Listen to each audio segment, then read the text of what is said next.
छात्रों, आज की तासिका में आप सभी का स्वागत करती हूँ। आज हम पूरक पाठ्य पुस्तक बाल राम कथा की अगली 3 कहानियाँ पढ़ने जा रहे हैं, जिनके शीर्षक निम्नलिखित है। जिसमें सबसे पहली कहानी है राम का वनगमन, दूसरी कहानी है चित्रकूट में भरत और तीसरी कहानी है दंडक वन में 10 वर्ष। तो चलिए हम पहली कहानी पढ़ते हैं, राम का वनगमन। कोप भवन में क्या हुआ किसी को इसका पता नहीं था। राजा दशरथ सारी रात कैकेयी को समझाते रहे थे, परंतु वह अपनी जिद पर डटी हुई थी। सारे नगर में राम के राज्याभिषेक का उत्साह था। गुरु वशिष्ठ, महामंत्री सुमंत्र सभी शुभ घड़ी की प्रतीक्षा कर रहे थे। सभी तैयारियां हो चुकी थी। महाराज के न आने पर महर्षि ने सुमंत्र को राजभवन भेजा। सुमंत्र कैकेयी के महल की सीढ़ियां चढ़ते हुए किसी अनहोनी से भयभीत थे। अंदर जाकर देखा कि महाराज पलंग पर बीमार दीनहीन पड़े थे। सुमंत्र के पूछने से पहले ही कैकेयी ने उनसे कहा कि आज महाराज निकलने से पहले राम से कुछ बातें करना चाहते हैं, आप राम को यहाँ ले आइए। दशरथ ने भी ऐसा ही कहा। सुमंत्र राम को बुला लाए।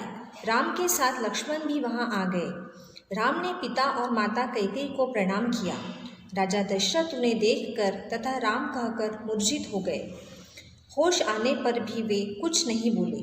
जब बहुत देर तक कोई कुछ नहीं बोला तो राम ने कैकेयी से पूछा कि माता, आप ही बताइए कि क्या मुझसे कोई अपराध हो गया था। तब कैकेयी ने उन्हें बताया कि महाराज ने उन्हें 2 वरदान देने थे। कल मैंने उनसे वे मांगे तो रघुकुल की नीति के विरुद्ध वे उन वरदानों को देने से पीछे हट रहे हैं। मैं चाहती हूँ कि भरत का राज्याभिषेक हो और तुम 14 वर्ष के लिए वनवास करो। महाराज यही बात तुमसे कह नहीं पा रहे हैं। राम पिता के वचन को पूरा करने के लिए आज ही वन जाने के लिए तैयार हो गए। कैकेयी प्रसन्न हो गई और राजा के मुंह से कैकेयी की ओर देखते हुए केवल धिक्कार शब्द ही निकल पाया। राम कैकेयी के महल से निकलकर माता कौशल्या के पास गए और उन्हें सारी बातें बताकर अपने वनवास पर जाने का निर्णय सुनाया। कौशल्या ने उन्हें अनुचित राजाज्ञा न मानने के लिए कहा, पर राम ने इसे पिता की आज्ञा मानकर माता से वन जाने के लिए आशीर्वाद मांगा। लक्ष्मण राम के इस निर्णय से सहमत न होकर इस आज्ञा का विरोध करना चाहते थे, परंतु राम के लिए राज सिंहासन और वन समान थे, इसलिए उन्होंने अधर्म का सिंहासन न लेकर वन जाना उचित माना। कौशल्या राम के साथ वन जाना चाहती थी, परंतु राम ने उन्हें वृद्ध पिता की सेवा के लिए अयोध्या छोड़ जाना उचित समझा। कौशल्या ने उन्हें वन जाने की आज्ञा दे दी। कौशल्या भवन से राम सीता के पास गए और उसे सारी बातें बताकर वन जाने के लिए विदा मांगी। सीता उनके साथ जाने के लिए तैयार हो गई, क्योंकि उसे उसके पिता ने सदा अपने पति की छाया बनकर रहने का उपदेश दिया था। लक्ष्मण भी राम के साथ जाने के लिए तैयार हो गए। तीनों वन जाने के लिए तैयार होकर पिता का आशीर्वाद लेने आए। वहाँ तीनों रानियाँ, मंत्रीगण आदि उपस्थित थे। सब कैकेयी को समझा रहे थे, पर वह टस से मस नहीं हो रही थी। दशरथ ने राम से कहा कि वह उन्हें बंदी बना ले और राज सिंहासन संभाल ले। राम ने उन्हें समझाया कि उसे राज्य का लोभ नहीं था, वह उनसे वन जाने के लिए आशीर्वाद लेने आए थे। कैकेयी ने राम, लक्ष्मण और सीता को वल्कल वस्त्र दिए। उन्होंने राजसी वस्त्र त्याग कर तपस्वियों के वस्त्र पहन लिए और महल से बाहर आ गए। महल से बाहर सुमंत्र रथ लेकर खड़े थे। राम, सीता और लक्ष्मण रथ पर सवार हो गए। राम ने रथ को तेज चलाने के लिए कहा। नगरवासी मीलों तक रथ के पीछे नंगे पांव दौड़ते चले गए। राजा दशरथ एकटक रथ के जाने की दिशा में देखते रहे। तमसा नदी के तट पर पहुंचकर राम, सीता और लक्ष्मण ने रात वहीं बिताई। अगले दिन वे दक्षिण दिशा की ओर चलते रहे। वे गोमती नदी पार कर के सई नदी के तट पर पहुँचे। यहीं महाराज दशरथ के राज्य की सीमा समाप्त होती थी। राम ने अपनी जन्मभूमि को प्रणाम किया और 14 वर्ष का बाद दर्शन करने की बात कही। वे शाम के समय गंगा किनारे श्रृंगवेरपुर गांव में पहुँचे। वहाँ निषादराज गुरु ने उन्हें स्वागत किया। अगले दिन उन्होंने सुमंत्र को वापस भेज दिया और स्वयं सीता और लक्ष्मण के साथ नाव से गंगा पार की। सुमंत्र को खाली रथ के साथ देखकर अयोध्यावासी राम के बारे में बहुत कुछ पूछना चाहते थे, पर सुमंत्र चुपचाप राजभवन चले गए और राजा दशरथ का राम, सीता और लक्ष्मण की कुशलता के संबंध में बताया। महाराज दशरथ की व्याकुलता बढ़ती जा रही थी। राम की वनगमन के छठे दिन उन्होंने राम के वियोग में अपने प्राण त्याग दिए। दूसरे दिन महर्षि वशिष्ठ ने मंत्रिपरिषद से विचार किया और राजगद्दी खाली न रहे, इसलिए भरत को फौरन अयोध्या बुलाने का निर्णय लिया गया। घुड़सवार दूत को भरत को लाने के लिए भेजा गया तथा उसे भरत को अयोध्या की घटनाएं न बतलाने का निर्देश दिया गया। तो चलिए हम इसकी अगली कहानी पढ़ते हैं, जो है चित्रकूट में भरत। भरत अपने ननिहाल कैकेय राज में थे। उन्हें अयोध्या में हो रही घटनाओं का कुछ भी पता नहीं था।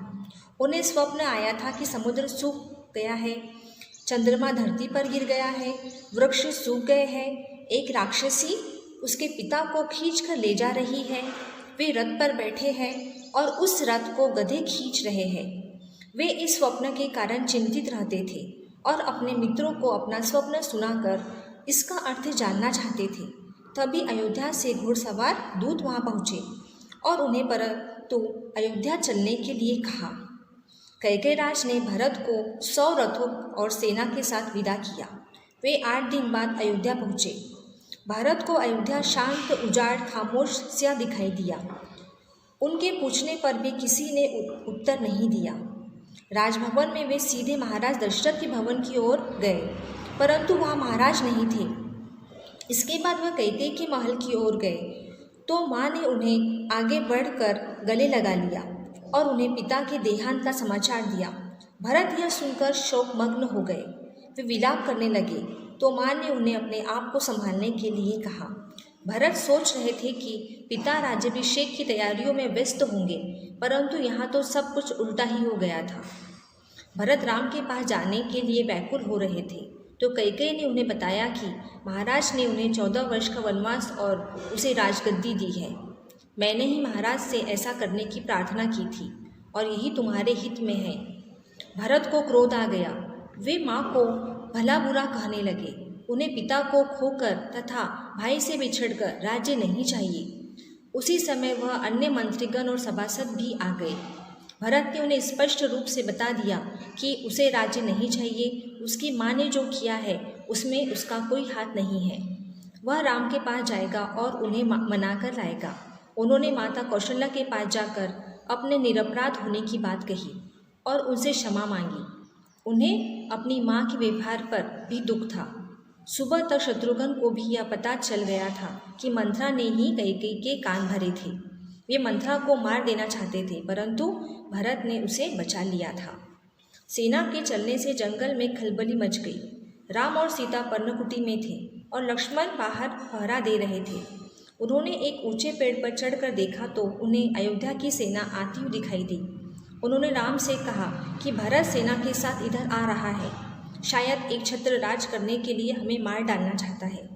राम ने लक्ष्मण को धैर्य रखने के लिए कहा और समझाया कि वह हमसे भेंट करने भी आ सकता है। भरत सेना को पहाड़ी के नीचे रोककर शत्रुघ्न के साथ नंगे पांव चलकर शिला पर बैठे हुए राम के चरणों में आकर गिर पड़ा और कुछ नहीं बोलता। राम ने उन्हें उठाकर सीने से लगा लिया। सबकी आंखों में आंसू थे। भरत ने साहसपूर्ण राम को पिता के निधन का समाचार दिया तो सब शोक में डूब गए। राम अयोध्या से आए, सब लोगों से मिले। कैकेयी को भी उन्होंने सहज भाव से प्रणाम किया। सीता का तपस्वी वेश सब माताओं को दुखी कर रहा था। अगले दिन भरत ने राम को अयोध्या चलकर राज सिंहासन संभालने के लिए कहा तो राम ने पिता की आज्ञा का उल्लंघन करने से स्पष्ट इनकार कर दिया। मुनि वशिष्ठ ने भी राम को समझाया कि वे ज्येष्ठ पुत्र हैं, उन्हें राज्य संभालना चाहिए, पर राम अपनी बात पर डटे रहे। तब भरत ने उन्हें अपनी खटाऊ देने के लिए कहा। इसे राम ने स्वीकार कर लिया। भरत राम की खटाऊ लेकर अयोध्या आ गए और तपस्वी के वस्त्र पहनकर नंदीग्राम में रहने लगे। वहीं वे राम के अयोध्या लौटने की 14 वर्षों तक प्रतीक्षा करने लगे। तो चलिए हम इस बालराम कथा की तीसरी कहानी को पढ़ते हैं, जो है तो चलिए हम अगली कहानी पढ़ते हैं, जिसका शीर्षक है दंडक वन में 10 वर्ष। चित्रकूट से भरत अयोध्या लौट गए तो चित्रकूट में पहले जैसी शांति छा गई। राम ने विचार किया कि चित्रकूट अयोध्या से केवल 4 दिन दूरी पर था, इसलिए यहाँ अयोध्या वासियों का आना जाना लगा रहता था। उन्होंने वहाँ दंडक वन जाने का निर्णय किया। अत्रि मुनि से विदा लेकर उन्होंने चित्रकूट छोड़ दिया। दंडकारण्य घना वन था। यहाँ के तपस्वियों को राक्षस तंग करते रहते थे। मुनियों ने राम का स्वागत करते हुए उन्हें मायावी राक्षसों से उनकी रक्षा करने के लिए कहा। सीता नहीं चाहती थी कि राम अकारण राक्षसों का वध करे। राम ने उन्हें समझाया कि मुनियों की साधना में विघ्न डालने वाले मायावी राक्षसों का विनाश करना उचित था। राम, लक्ष्मण और सीता दंडकारण्य में 10 वर्षों तक रहे। मुनि के आश्रम में उन्होंने ऋषियों के कंकालों का ढेर देखा। इन ऋषियों को राक्षसों ने मार दिया था। सुतीशर मुनि ने भी राम को राक्षसों के अत्याचारों की कथाएं सुनाई और अगस्त्य ऋषि से मिलने की सलाह दी। पंचवटी जाते हुए राम की भेंट जटायु से हुई। वह राजा दशरथ का मित्र था। उसने राम को वन में सहायता देने का वचन दिया। पंचवटी में लक्ष्मण ने सुंदर कुटिया बनाई। राम लक्ष्मण ऋषियों के आश्रमों पर आक्रमण करने वाले राक्षसों का संहार भी करते रहे। अब वहाँ तपस्वियों के लिए शांतिपूर्ण वातावरण था। एक दिन राम, लक्ष्मण और सीता कुटिया के बाहर बैठे हुए थे कि वहाँ लंका के राजा रावण की बहन शूर्पणखा ने मायावी रूप धारण कर लिया और राम से विवाह करने की इच्छा व्यक्त की। राम ने उसे कहा कि उसका विवाह हो चुका है और उनकी पत्नी उनके साथ है। राम के मना करने पर उसने लक्ष्मण के पास जाकर वही अनुरोध किया तो उन्होंने भी इनकार कर दिया था और उसे राम के पास भेज दिया। राम और लक्ष्मण के बीच भागते भागते उसे क्रोध आ गया और उसने सीता को मारना चाहा। तभी लक्ष्मण ने तलवार से उसके नाक कान काट दिए और वह खून से लथपथ रोती हुई अपने सौतेले भाइयों खर और दूषण के पास गई। शूर्पणखा की दुर्दशा देखकर और उसकी इस इच्छा का कारण जानकर खरदूषण क्रोध से भर गए। खरदूषण ने पहले तो 14 राक्षसों को राम से बदला लेने के लिए भेजा, परंतु उनके मारे जाने पर स्वयं सेना लेकर राम से युद्ध करने पहुँचे और मारे गए। कुछ राक्षस जान बचाकर भाग गए। इनमें से अंगकंपन नामक राक्षस ने रावण को सारी घटना बताकर सीता का अपहरण करने की सलाह दी। रावण सीता हरण के लिए चला तो रास्ते में उसे मारीच मिला। मारीच ने रावण को ऐसा न करने की सलाह दी, क्योंकि उसके अनुसार ऐसा करना विनाश को आमंत्रण देना होगा।